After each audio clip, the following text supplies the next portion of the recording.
Hi, everybody, and welcome into today's IPTAY, ClemsonTigers.com football report. Don Munson, Tim Beret along with you. We've been taking a look position by position at what's going on in Clemson football here in 2010. Today, it is the running backs. Wouldn't you like to have a nickel for every time that you've...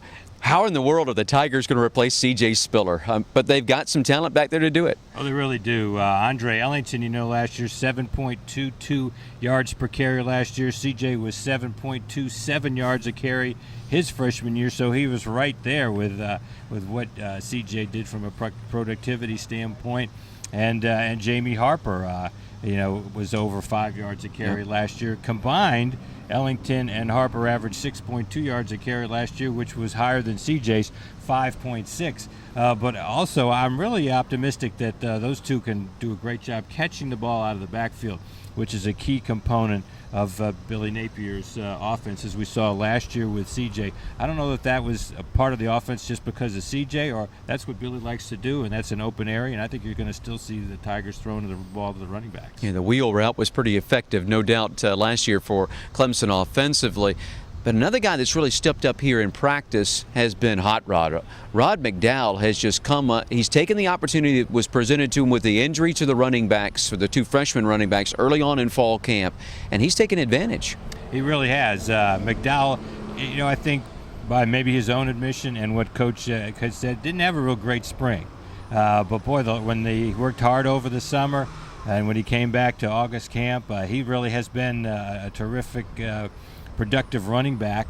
Had over 100 yards in one of the scrimmages. Did get banged up, suffered concussion one scrimmage, and then sprained an ankle in another. But by and large, you can see that there's a third guy out there who's going to be a factor this year. Well, and then when we go to fullback, Clemson's got one of those old school guys back there that just likes to step in the hole and hit people in Chad Deal. I know the team kind of refers to him as one of those X-Men, the juggernaut or the battering ram, but he's a guy that just likes to hit people. Well, I'm sure if you asked the coaches to rate the 10 most important players on this football team, he would be in the top 10. In fact, we were at a practice earlier this week where he tweaked his ankle a little bit, and you could see the other coaches kind of look over. Is he okay? Is he okay? I mean, they were really concerned because he is such a big key to the running game. And when Clemson lines up in an I formation and has to get that short yardage, get that first down, he's going to be the key. You go back to the 80s, the importance of a guy like Tracy Johnson had for all those running backs in the 1980s. It's a very important position. All right, so there is a look at running back. Tomorrow we'll come back. We'll take a look at tight ends and wide receivers before we wrap all of this up the next day with quarterbacks. So stay right there with us. Appreciate you being here with us today on ClemsonTigers.com.